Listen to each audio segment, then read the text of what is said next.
नमस्कार विद्यार्थी मित्रांनो.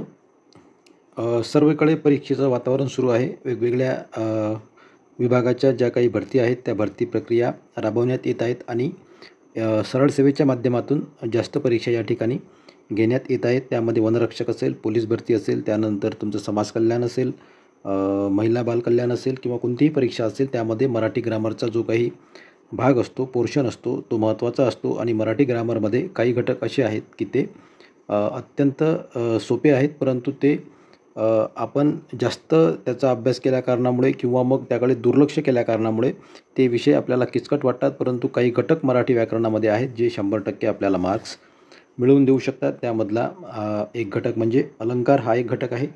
आणि आजच्या या व्हिडिओमध्ये आपण अलंकाराच्या बाबतीत या ठिकाणी जे काही शॉर्ट नोट्स आहेत, नेमक्या नोट्स आहेत, जास्त या ठिकाणी वाचण्याची गरज नाही.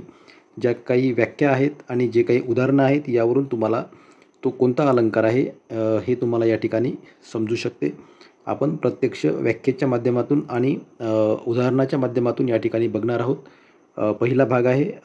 यानंतरसुद्धा आपण भाग हे कंटिन्यू करणार आहोत. त्याचबरोबर ज्या काही GKच्या ट्रिक्स आहेत मराठी ग्रामरमध्ये, जे काही प्रश्न असतात ते प्रश्न असतात. काही कादंबऱ्या किंवा कथासंग्रह यावरसुद्धा प्रश्न असतात. त्याचीसुद्धा एक ट्रिक्सच्या माध्यमातून आपण त्या ठिकाणी ते पाठ करण्याचा प्रयत्न करणार आहोत. नेक्स्ट व्हिडिओ जो आपला असणार आहे तो मराठी भाषेमधील जे काही कादंबऱ्या आहेत, जे काही लेखक आहेत, त्या लेखकाचे नावं कसे लक्षात ठेवायचे ट्रिक्सच्या माध्यमातून यावरसुद्धा आपण व्हिडिओ टाकणार आहोत. तो व्हिडिओसुद्धा तुम्ही बघून घ्यायला पाहिजे. या व्हिडिओमध्ये आपण अलंकाराच्या बाबतीत बोलणार आहोत. अलंकाराचे दोन प्रकार आहेत. त्यामधल्या एक जो प्रकार आहे शब्द अलंकार, त्याबद्दल आपण या ठिकाणी बोलणार आहोत. अनुप्रास अलंकार असेल, यमक अलंकार असेल आणि श्लेष अलंकार असेल. या व्हिडिओमध्ये या 3 अलंकाराची तुम्हाला व्यवस्थित माहिती मिळणार आहे आणि कमी शब्दामध्ये मिळणार आहे, जेणेकरून तुमचं यामध्ये कन्फ्युजन होणार नाही. तर सुरुवात करू आपण. अलंकार म्हणजे काय आहे? तर भाषेचे सौंदर्य वाढवण्याकरिता वापरल्या जाणाऱ्या तंत्राला भाषेचे अलंकार असे म्हणतात.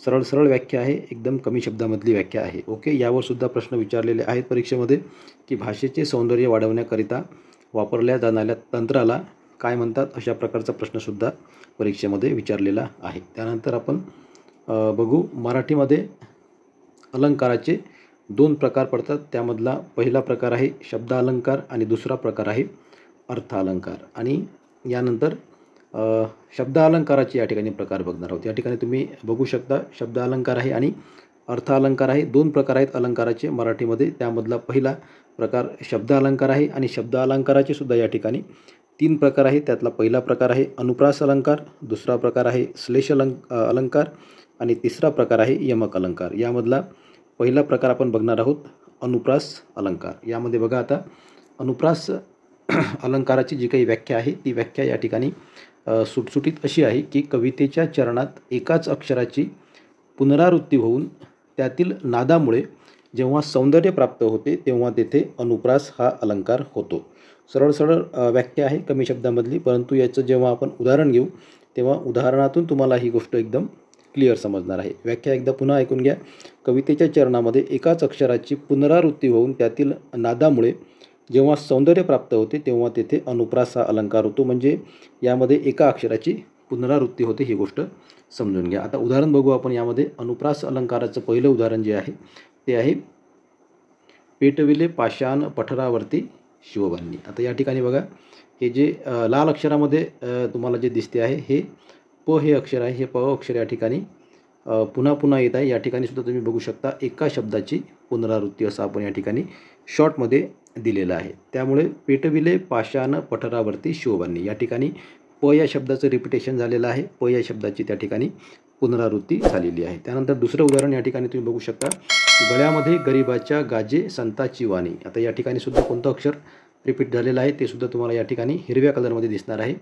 या हिरव्या कलरमधला जो ग आहे हा ग शब्द या ठिकाणी रिपीट झालेला आहे. त्या कारणामुळे हा जो अलंकार आहे हा अलंकार अनुप्रास अलंकार या ठिकाणी होत आहे. तर या ठिकाणी बघा पुढचं उदाहरण बघू आपण. यामध्ये अनुप्रास अलंकारामध्ये बालिश बहु बायकात बडबडला. आता यामध्ये बघा ब या शब्दाची पुनरावृत्ती होत आहे आणि जेव्हा आपण अनुप्रास अलंकाराची व्याख्या जेव्हा आपण बघितली त्यामध्ये त्यांनी क्लिअर सांगितलेलं आहे की कवितेच्या चरणात एकाच अक्षराची पुनरावृत्ती होऊन त्यातील नादामुळे जेव्हा सौंदर्य प्राप्त होते तेव्हा तेथे अनुप्रास हा अलंकार होतो. यामध्ये पेटविले पाषाण पठारावरती शिवबांनी.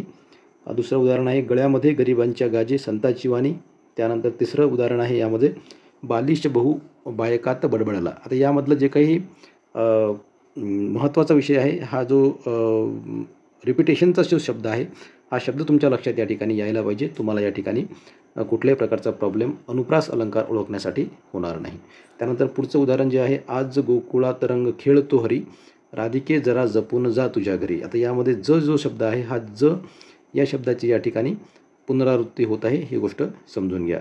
जरा जपून जा तुझ्या घरी. आता या ठिकाणी हा शब्द आहे शब्दाचं या ठिकाणी रिपिटेशन होत आहे म्हणून हा अलंकारसुद्धा अनुप्रास अलंकार या ठिकाणी होत आहे. त्यानंतर पुढचा विषय आहे पुढचा अलंकार आहे पुढचं एक्झाम्पल आहे उदाहरण आहे अनुप्रास या अलंकाराचं. तर यामध्ये हा शब्द रिपीट होत आहे. तर उदाहरण असं आहे की काटेकोर कायद्यापुढे कोणाचे काही चालत नाही. आता या ठिकाणी या शब्दाचं रिपिटेशन या ठिकाणी होत आहे. एका शब्दाची पुनरावृत्ती होत आहे. या शब्दाची काटेकोर कायद्यापुढे कोणाचे काही चालत नाही हे सुद्धा उदाहरण जे आहे हे अनुप्रास या अलंकाराचं हे उदाहरण असणार आहे. त्यानंतर पुढचा विषय बघू आपण श्लेष अलंकार आहे. जो आपण शब्द अलंकार बघितला त्यातला दुसरा हा त्याचा प्रकार असणार आहे श्लेष अलंकार. एकच शब्द वाक्यात दोन अर्थाने वापरल्यामुळे जेव्हा शब्द चमत्कृती साधली जाते तेव्हा तेथे श्लेष अलंकार होतो. काय आहे याची व्याख्या? तर द्विअर्थी वाक्य सर्व या अलंकारामध्ये येतात ही गोष्ट समजून घ्या. जास्त यामध्ये डीपमध्ये जायची आपल्याला आवश्यकता नाही. जेव्हा उदाहरण बघू आपण त्यावेळेस तुम्हाला क्लिअर समजणार आहे. श्लेष अलंकाराचं उदाहरण काय आहे या ठिकाणी? कीर्तनास जन हो तुम्ही जागा. कीर्तनास जन हो तुम्ही जागा. आता हा जागा जो शब्द आहे हा जागा शब्द या ठिकाणी दोन अर्थाने या ठिकाणी आलेला आहे. दोन अर्थ म्हणजे कसे याचे? तर जागा म्हणजे तुम्ही जागे राहा हा एक अर्थ याचा होतो आणि दुसरा अर्थ होतो पालन करा. पालन करा म्हणजे त्याचं तुम्ही पालन करा. जागे राहा आणि पालन करा अशा प्रकारे दोन अर्थाने हा जो शब्द आहे जागा हा या ठिकाणी आलेला आहे. त्या कारणामुळे हा या ठिकाणी श्लेष अलंकार होतो. त्यानंतर पुढचा उदाहरण बघू आपण. श्लेष अलंकारामधलं पुढचं उदाहरण आहे सांगलीला येतेस काय. आता यामध्ये बघा जो अधोरेखित शब्द आहे हा सांगलीला आहे. तर आता यामध्ये जो दोन अर्थ आहेत हे सांगलीला या शब्दाचे दोन अर्थ या ठिकाणी असणार आहेत. पहिला अर्थ जो आहे सांगली हे शहराचे नाव आपण या ठिकाणी घेऊ शकतो आणि दुसरा अर्थ जो घेऊ शकतो हा लीला हे मुलीचं नावसुद्धा या ठिकाणी असू शकते. सांगलीला येतेस का या ठिकाणी एका शब्दाचे दोन अर्थ येतात. द्विअर्थी शब्द या ठिकाणी तुम्ही बघू शकता. अशा प्रकारे हा श्लेष अलंकार या ठिकाणी होतो या वाक्यामध्ये. पुढचं उदाहरण आहे यामध्ये श्लेष अलंकाराचं बैल मेला पुरावा काय. आता या ठिकाणी हा जो पुरावा रेड कलरमध्ये तुम्हाला जो दिसतो आहे याचे दोन अर्थ या ठिकाणी होतात. बैल मेला पुरावा काय. पहिला अर्थ पुराव्याचा हा होतो या ठिकाणी की पुरावा म्हणजे सबूत काय. बैल मेलाचा सबूत काय पुरावा काय. आणि दुसरा अर्थ याचा असा होतो की बैल मेला आता त्याला पुरायचं का म्हणजे त्याला खड्ड्यात टाकायचं का अशा प्रकारचा अर्थ या ठिकाणी होतो एका वाक्याचा. आता बैल मेला पुरावा काय अशाच प्रकारचे एक वाक्य होतं. एका शेतकऱ्याकडे दोन बैल होते आणि त्यातला एक मेला आणि एक विकला अशा प्रकारचं ते वाक्य होतं.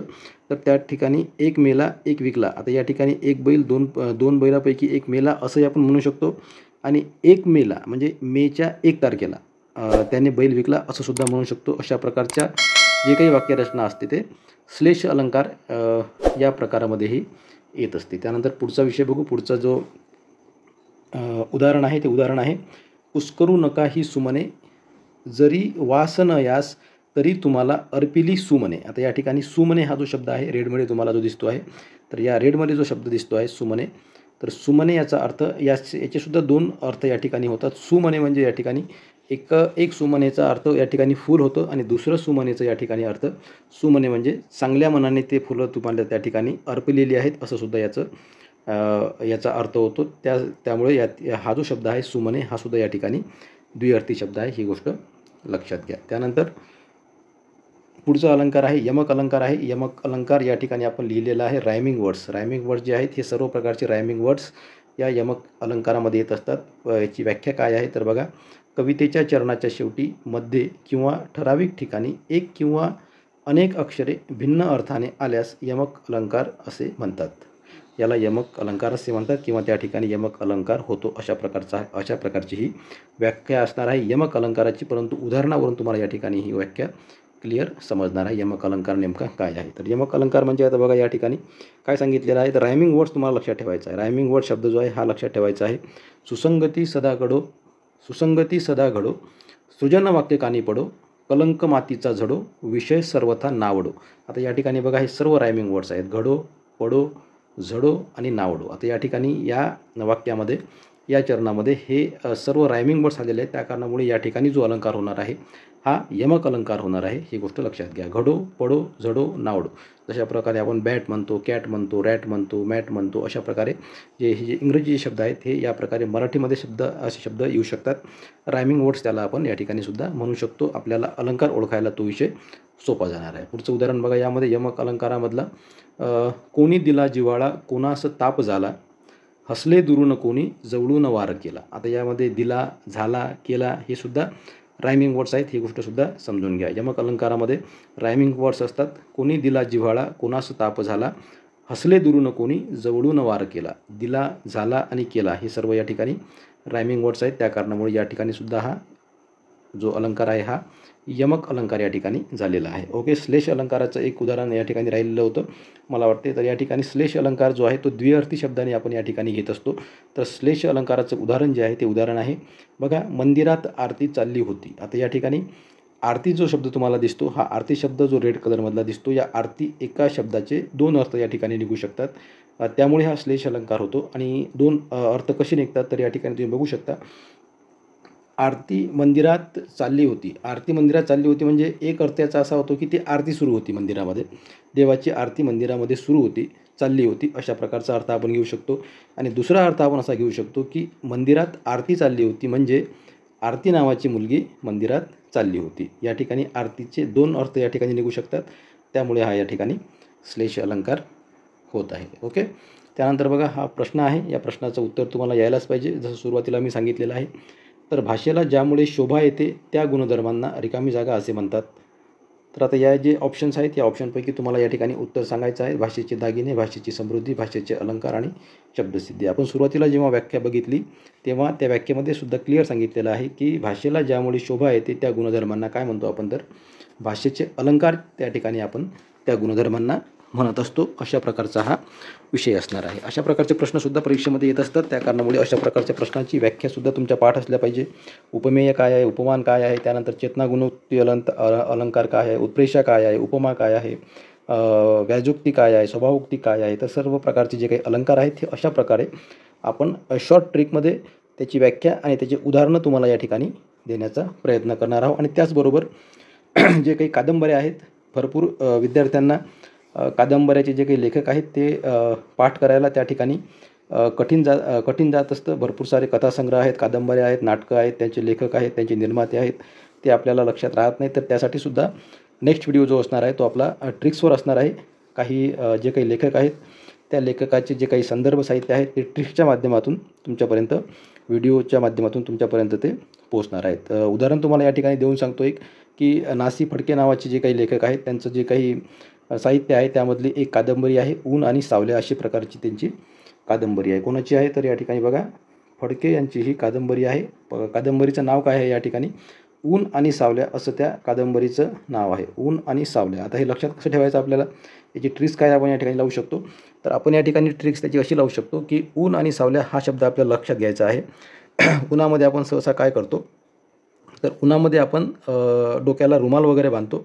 रुमाल म्हणजे आपण एक कापड बांधतो आणि कापडाला आपण काय म्हणतो, कपड्याला आपण फडकंसुद्धा म्हणू शकतो. त्या कारणामुळे नासी फडके यांनी कोणती कादंबरी लिहिली, तर ऊन आणि सावल्या ही कादंबरी त्यांनी लिहिलेली आहे. जेव्हा ऊन आणि सावल्या ही कादंबरी कोणी लिहिलेली आहे असा प्रश्न तुमच्यासमोर येईल तेव्हा तुमच्यासमोर एका सेकंदामध्ये रुमाल, कापड आणि फडका अशा प्रकारचे 3 शब्द येतील. त्यामधला आपल्याला फडका हा शब्द घ्यायचा आहे.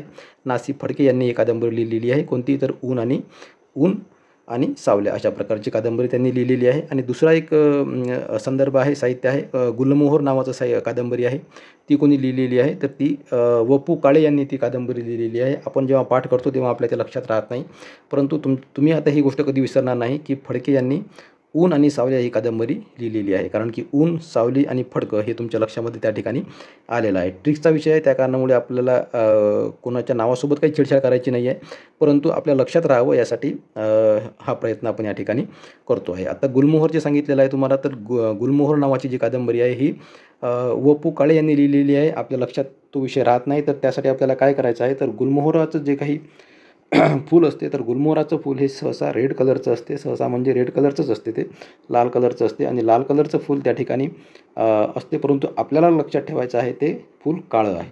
कोणतं आहे? काळं आहे, ब्लॅक आहे. त्या कारणामुळे आपल्याला आता आपण कधीच विसरणार नाही की गुलमोहर नावाची कादंबरी ही व.पु. काळे यांनी लिहिलेली आहे, कारण की आपल्याला लक्षात आपण ठेवलेलं आहे, आपल्या माइंडला आपण तशी आज्ञा दिलेली आहे की गुलमोहराचं फूल हे काळं आहे. वास्तविक पाहता काळं ते कधीच नसतं, परंतु आपण आपल्या माइंडला जी काही चालना दिलेली आहे, जी माहिती दिलेली आहे, ती माहिती अशी आहे की गुलमोहराचं फूल जे आहे हे काळं आहे. त्या कारणामुळे 2 तुमच्या कादंबऱ्या आजच पाठ झालेल्या आहेत. ऊन आणि सावले हे कादंबरी नासी फडके यांची आहे आणि गुलमोहर जे आहे हे गुलमोहर व.पु. काळे यांचं हे साहित्य असणार आहे. अशा प्रकारे ज्या काही ट्रिक्सच्या माध्यमातून ज्या ठिकाणी ट्रिक्स आपण लावू शकतो ते तुम्हाला व्हिडिओच्या माध्यमातून मिळणार आहे. त्यानंतर पुढचा एक प्रश्न आहे तुमच्यासाठी. तो प्रश्न असा आहे की संत म्हणती सप्तपदे सहवासी सत्य सापशी घडते. संत म्हणती सप्तपदे सहवासी सत्य सापशी घडते. या ओळीत कोणता अलंकार आलेला आहे हे तुम्हाला या ठिकाणी सांगायचं आहे किंवा या ठिकाणी ओळखायचं आहे. ओके, अशा प्रकारचे व्हिडिओ यानंतरचा जो काही अर्थालंकार आहे, अर्थालंकाराचे जे काही प्रकार आहेत ते अशाच प्रकारे शॉर्टमध्ये, कमी भाषेमध्ये आणि सुटसुटीत तुम्हाला समजतील अशा विषयामध्ये जे काही व्याकरणामधील सोपे घटक आहेत किंवा ज्यामध्ये आपल्याला मार्क्स मिळू शकतात असे घटक आपण घेणार आहोत. ओके, व्हिडिओ कंटिन्यू करू आपण. पुढचा व्हिडिओसुद्धा लवकरच येईल. ओके, धन्यवाद. थँक्यू.